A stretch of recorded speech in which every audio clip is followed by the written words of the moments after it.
우리 주님께서 십자가를 지신 후에 셋째 날에 부활하신 것을 우리는 잘 알고 있습니다. 그래서 3이라는 숫자가 나오면 우리는 부활을 연상합니다. 성경에는 3이라는 숫자가 여러 등장합니다. 그 중에서 맨 처음에 등장하는 것은 창조 셋째 날이죠. 창조 셋째 날에 보면 하나님은 지구를 덮었던 물을 한 군데로 모이게 하시고 육지가 드러나게 하셨습니다. 이 죽었던 땅의 부활이라고 할 수 있습니다. 심판받았던 땅의 부활이라고 할 수 있습니다. 그날 육지에 풀과 씨 맺는 채소와 열매 맺는 나무를 내게 하라 하는 명령을 하셨고 그대로 되었습니다. 이것은 부활의 열매라고 이해할 수가 있습니다. 오늘 본문은 호세아 예언자가 북왕국 이스라엘 민족을 향해서 회개를 촉구하면서 생명의 길을 택하도록 호소하는 그런 그 장면을 말씀하고 있습니다. 그래서 우리가 제목을 정해봤듯이 2절에 보면 셋째 날 우리 하나님께서 우리를 일으켜 세워주실 것이다 라고 이렇게 희망을, 소망을 표현하고 있습니다. 호세아 예언자가 활동한 시기를 가만히 보면 언제냐면 북왕국이 망할 때가 BC 722년입니다. 여러분 잘 기억하시죠? 제가 여러 번 말씀드렸기 때문에 BC 722년도에 북왕국 이스라엘이 망했습니다. 근데 호세아 예언자가 활동한 시기는 그때부터 한 30년 전쯤입니다.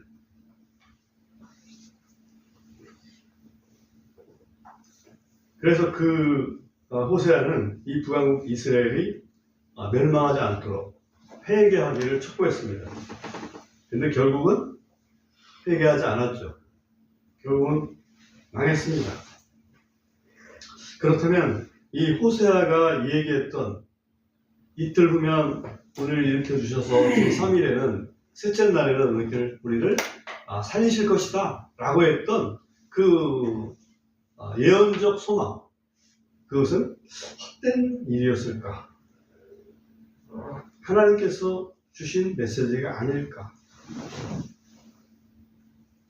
그냥 우리 소원을 얘기한 것뿐입니다. 우리 보통 사람이 얘기하는 것처럼. 아니면 이사야서 55장 11절 말씀처럼 여호와의 입에서 나간 여호와의 말씀은 헛되이 되돌아오지 하지 않고 반드시 여호와의 뜻을 성취하게 하신다는 그 뜻대로 뭔가 아직 성취할 것이 남아있는 것일까? 그게 이제 오늘의 말씀의 포인트라고 여러분 생각을 해주시고 말씀을 참고하도록 하겠습니다. 첫 번째로 1절에 보시면 오라 우리가 주께로 돌아가자 이렇게 되어 있습니다. 이것은 회개를 얘기합니다. 그죠? 주께로 돌아가자, 회개를 얘기합니다. 회개한다는 것은 뭔가 우리가 잘못했다는 얘기죠. 호세아는 이스라엘 민족이 죄를 지은 상태를 알고 있었습니다. 하나님을 버리고 자기들의 생각대로 우상을 택해서 살아가는 그런 죄, 그거를 깨닫게 하려고 하나님께서는 호세아를 사용하셨습니다. 호세아는 누구랑 결혼했습니까? 보통의 결혼을 하지 않았습니다. 창기와 결혼했습니다. 그렇습니다. 행음하는 여자를 아내로 맞아서 자녀들을 낳았습니다. 세 자녀를 낳았습니다. 첫 번째 아들이었고요, 두 번째 딸이었고, 세 번째 아들이었습니다.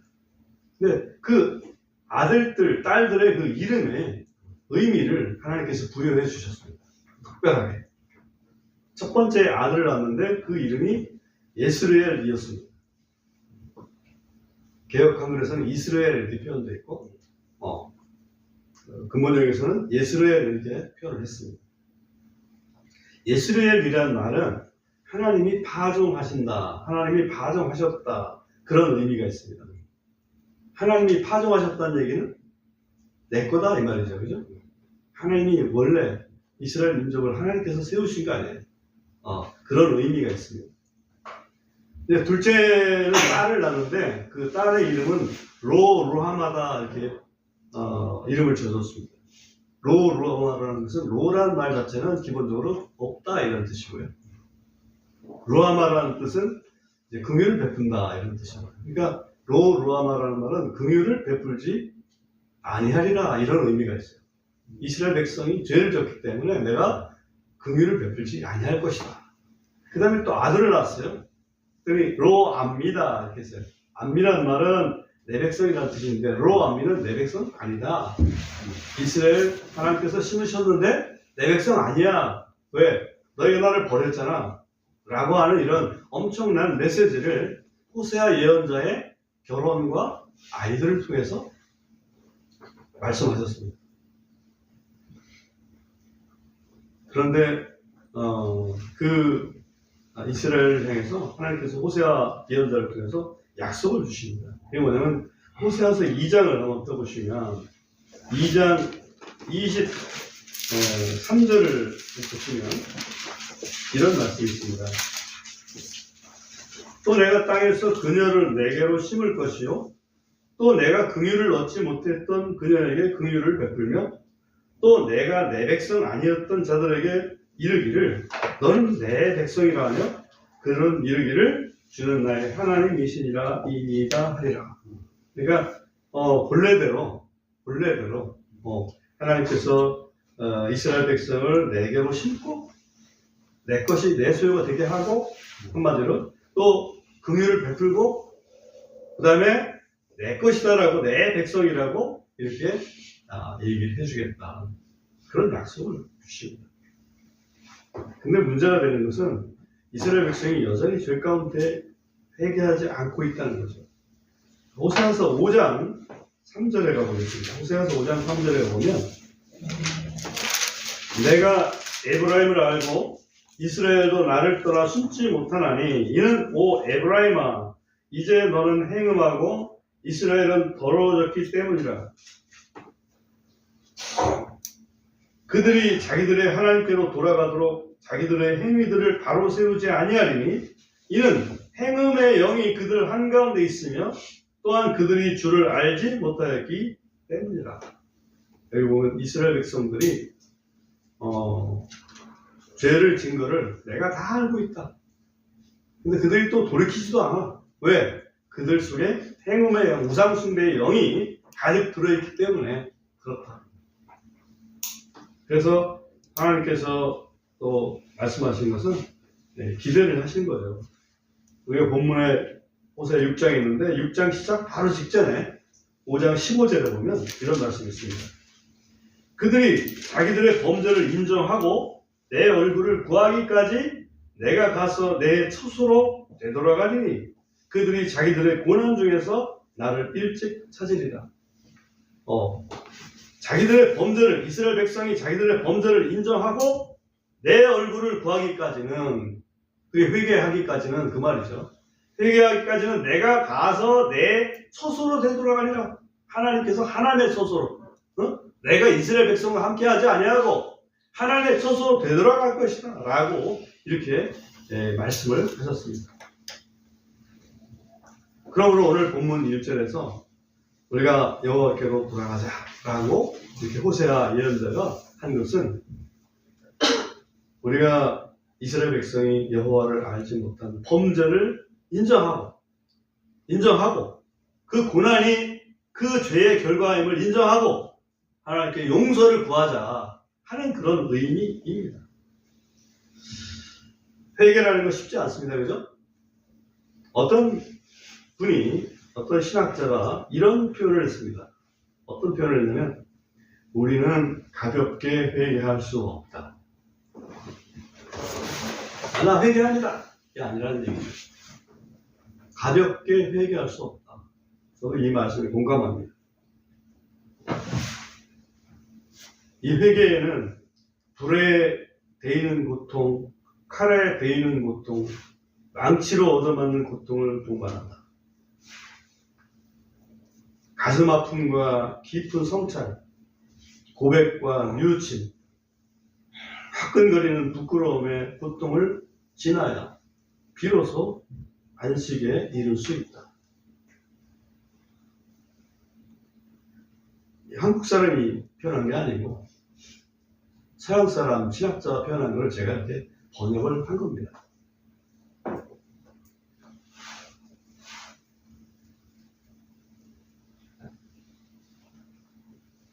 호세아는 이렇게 말합니다. 여호와께서 우리를 치료해 주실 것이다. 여호와께서 우리를 싸매어 주실 것이다. 라고 이렇게 말합니다. 그 당시에 호세아는 몰랐던 게 있을 겁니다. 틀림없이. 뭘 몰랐냐면 여호와께서 이스라엘을 싸매어 주시고 치료해 주시는데 어떤 방법으로 그렇게 하실 것인가. 어떤 방법으로. 호세아는 그것까지는 몰랐을 겁니다. 어떤 방법이었는지 여러분 아십니까? 여러분 우리는 아시죠? 우리는 압니다. 왜? 예수님을 경험했기 때문에. 어떤 방법으로 치유해 주십니까? 예수님을 대신 채찍에 맞게 하심으로, 예수님이 대신 십자가에 못 박혀 죽으시게 함으로 치유해 주시고 고쳐 주시는 거거든요.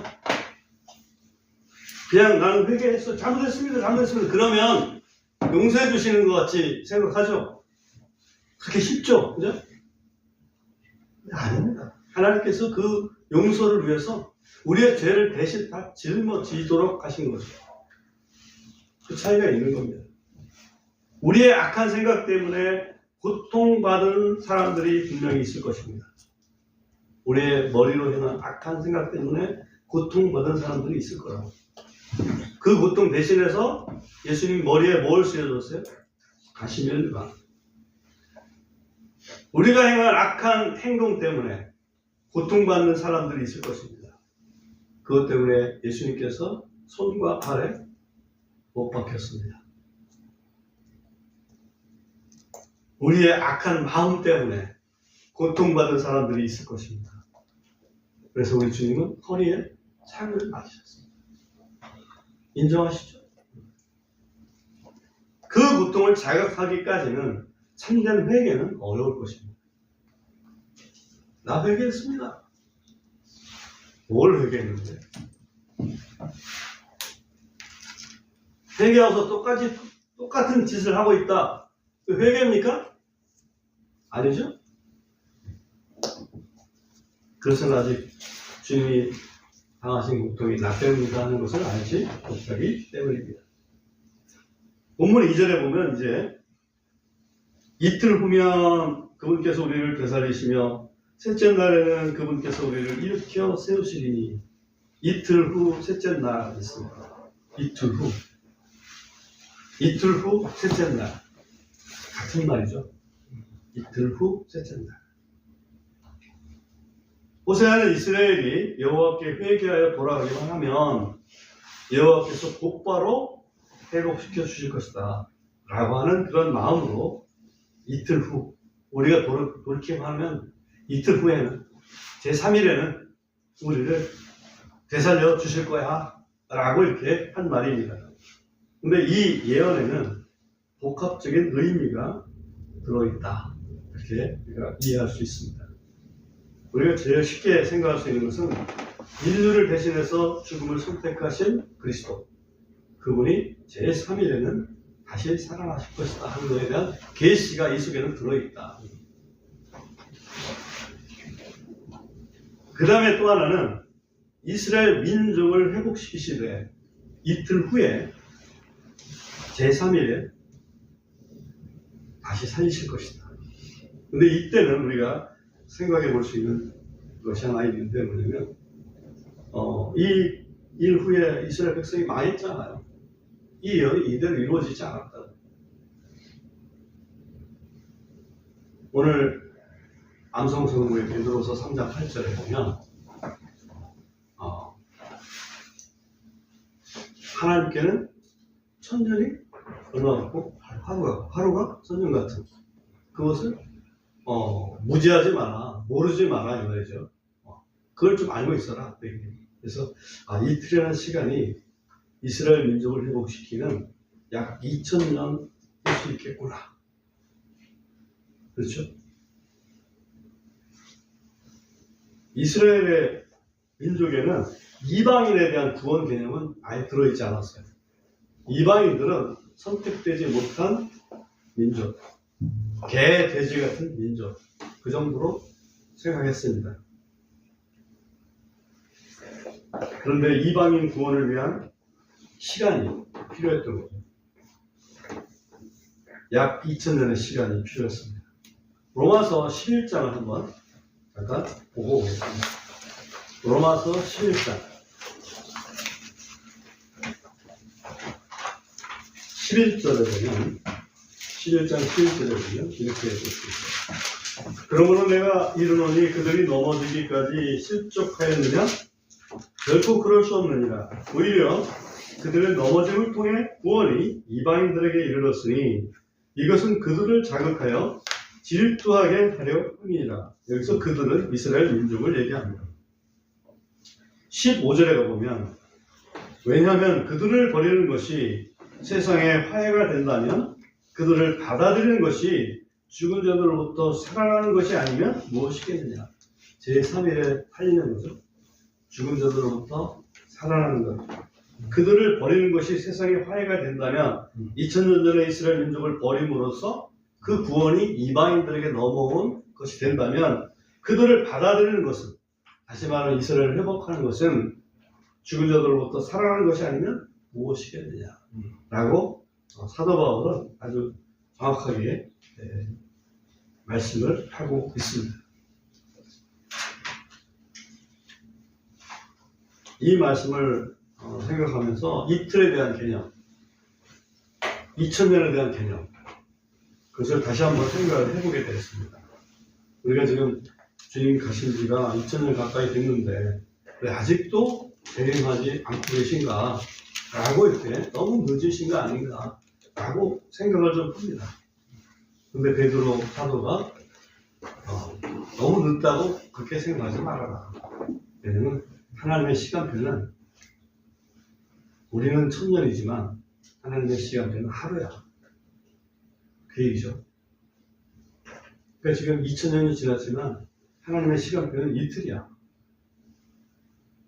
우리 누가복음 10장에 보면 선한 사마리아 사람에 대한 예화가, 비유가 나옵니다. 예수님께서 하신 비유죠. 누가복음 10장 35절에 보면 이런 말씀이 있습니다. 그리고 이튿날 그가 떠날 때에 이 데나리온을 꺼내 여관 주인에게 주며 이르되 이 사람을 돌봐주시오.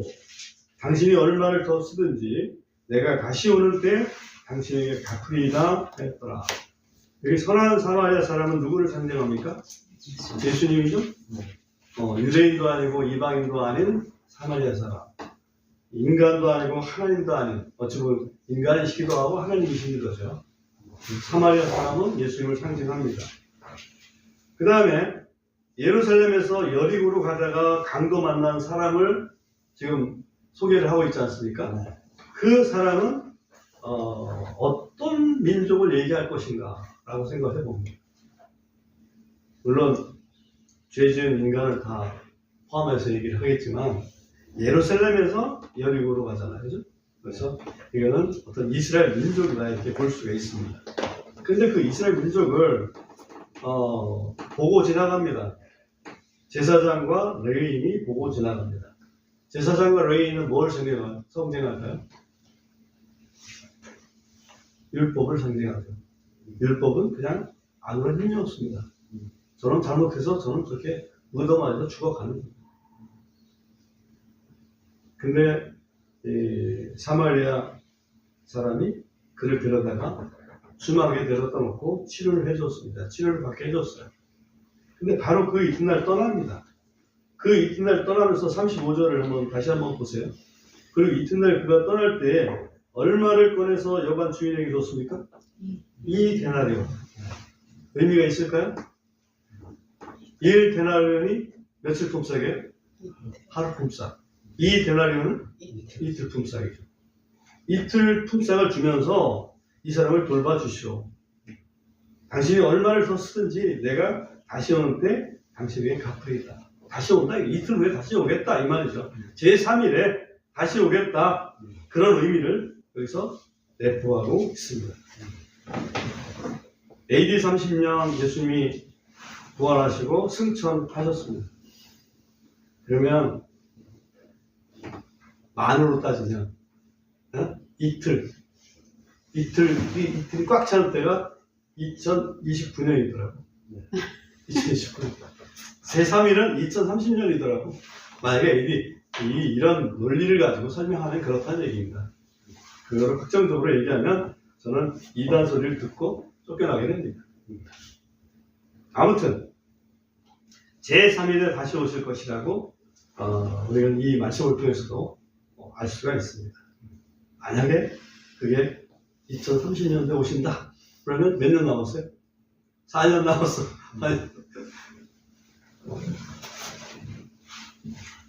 본문으로 다시 돌아와 보겠습니다.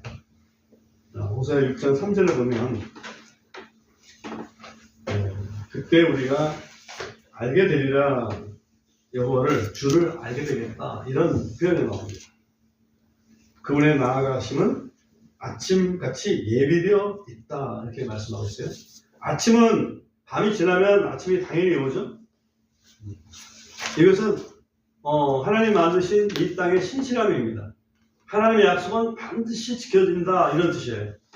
하나님의 약속은 반드시 지켜진다. 이게 그분의 나아감은 아침같이 예비되어 있다, 이런 의미입니다. 그 다음에 그분은 비처럼, 늦은 비, 이른 비처럼 우리에게 임하시리라 라고 말씀하고 있습니다. 늦은 비는 봄비를 얘기합니다. 이른 비는 가을비를 얘기합니다. 왜 늦은 비가 봄비지? 라고 이렇게 의아해할 수 있어요. 근데 히브리 달력으로는 늦은 비가 봄비예요. 왜냐하면 그들은 여름부터 시작하거든요. 7월부터 시작합니다. 그래서 이른 비가 가을비입니다. 그리고 늦은 비는 봄비. 그래서 늦은 비와 이른 비를 내려주신다, 이렇게 말씀하시지 않습니까? 늦은 비는 봄비인데 이 봄비는 의미하는 바가 있습니다. 초림의 은혜죠. 예수님이 봄철에 십자가를 지셨죠. 봄철에 십자가를 지셨고, 그리고 오순절도 그 봄철에 끝자락에, 그죠? 늦은 봄에 오순절도 임했습니다. 이제 남은 절기는 이른 비가 내리는 가을의 절기입니다. 다시 말하면 재림의 은혜는 가을의 절기에 오게 될 것이다. 그렇게 제가 이 말씀을 통해서 좀 은유적으로 설득할 수가 있습니다. 호세아서 4장을 한번 읽어보시면 4장 6절 보겠습니다. 4절 6절 보면 내 백성이 나를 아는 지식이 부족함으로 망하는도다, 이렇게 말씀하셨습니다. 근데 오늘 본문 6장 3절에 보면 여호와를 알고자 하면 알게 될 것이다 라고 얘기해서 다시 계속해서 4장 6절을 좀 더 읽어보면 네가 나를 아는 지식을 거부하였기 때문에 나도 너를 거부할 것이요 이로써 네가 내게 제사장이 되지 못하게 하리라. 네가 내 하나님의 율법을 잊었으니 나도 네 자녀들을 잊으리라. 여기 보면 하나님을 안다는 얘기는 하나님의 율법을 알고 그 율법을 지킨다, 이런 말씀으로 이해를 할 수 있겠죠. 그 율법을 잊어버리면 나를 모르는 것이다 라고 이렇게 말씀할 수가 있어요. 예수님 당시에 율법을 잘 지키고 있다고 자부한 사람들이 있었습니다. 대표적인 부류의 사람들이 어떤 분이 있어요? 바리새인이죠. 근데 예수님께서 그 바리새인을 향해서 너희는 율법을 지금 어기고 있다 라고 얘기를 했어요. 정말 그렇게 말씀하셨을까요? 요한복음 7장을 한번 보겠습니다.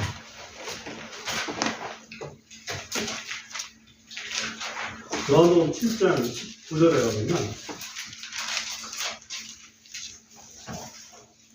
모세가 너에게 율법을 주지 아니하였느냐? 그런데 너희 중에 아무도 율법을 지키지 아니하는도다.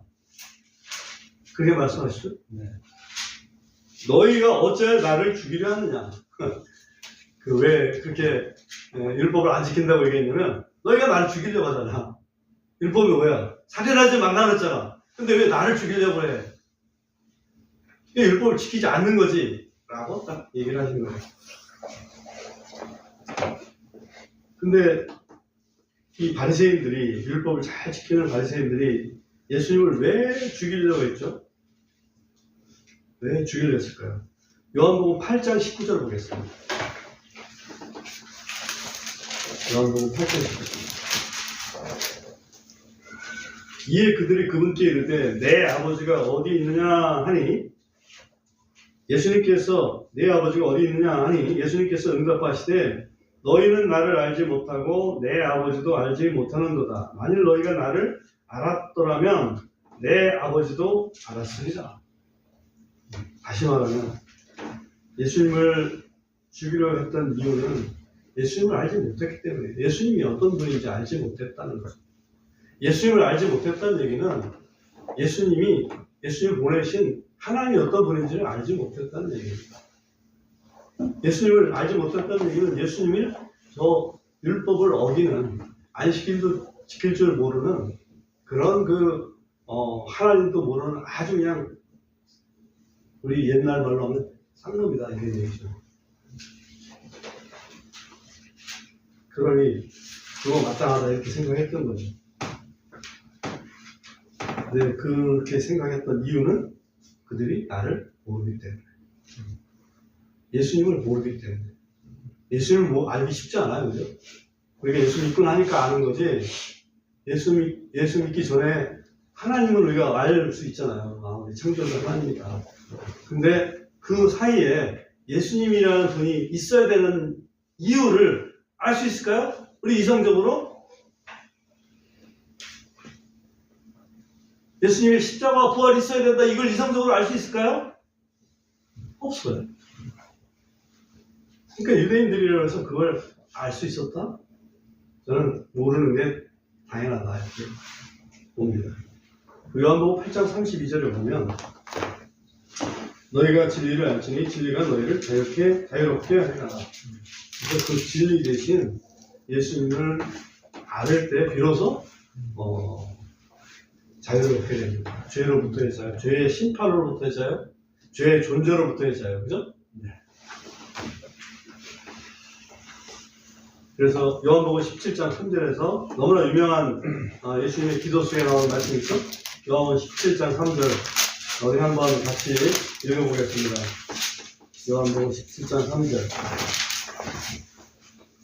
또 시작 또 영생을 이루시니 곧 그들의 유일하신 참 하나님이신 아버지와 아버지께서 보내신 자 예수 그리스도를 아는 것이니이다. 예수님을 아는 게 영생이다.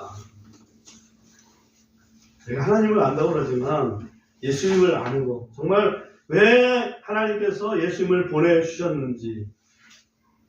근데 이 아는 것이니다 이렇게 했는데 제 영어 표현을 보니까 이게 조금 다른 뉘앙스가 있구나. 영어 표현을 보면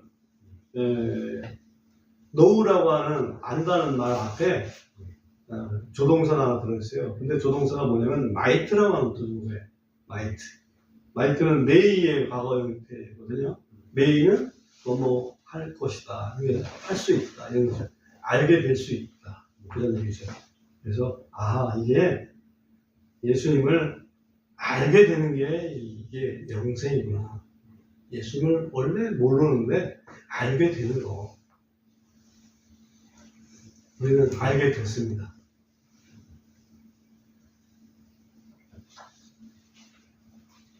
빌라도가 유명한 질문을 하죠, 예수님한테. 뭐라고 질문하죠? 진리가 무엇이냐? 진리가 무엇이냐라고 빌라도가 예수님한테 질문을 했습니다. 예수님은 그 질문에 대해서 답변하지는 않았죠. 왜? 예수님 자신이 진리고 예수님께서 대속의 죽음을 죽어야 되는 게 진리였기 때문에. 네? 그래서 우리 너무나 유명한 구절 또 하나 있습니다. 디모데전서 2장 4절. 우리 디모데전서 2장 4절을 한번 같이 찾아서 읽어보겠습니다. 디모데전서 2장 4절 말씀.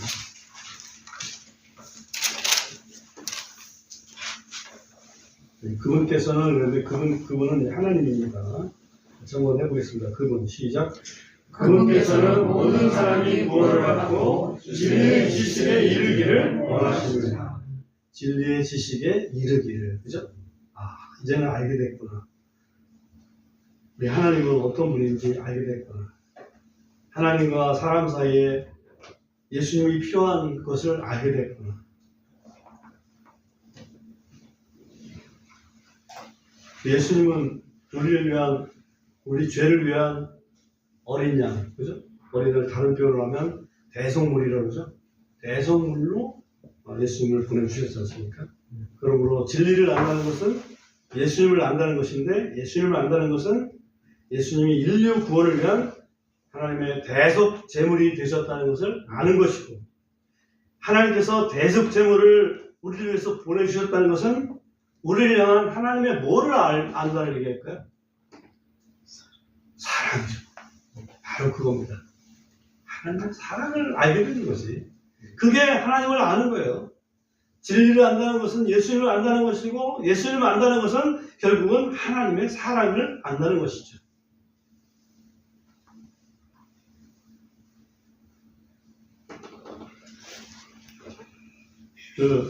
이스라엘 백성도 그걸 아는 게 쉽지 않았던 것 같습니다.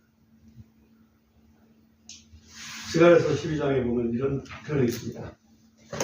내가 다윗의 집과 예루살렘 거주민들을 위해 은혜의 영, 간구의 영을 부어주리니 그들이 자기들이 찌른 나를 바라볼 것이다.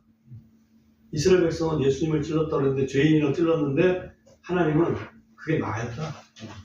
자기들이 찌른 나를 바라볼 것이다.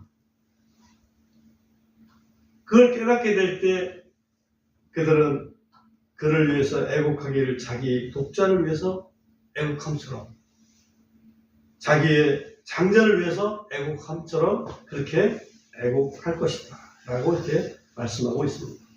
그래서 이 주님을 알게 되는 그 날에 이스라엘 민족은 그야말로 민족적 회개를 이루게 될 것입니다. 민족적 회개.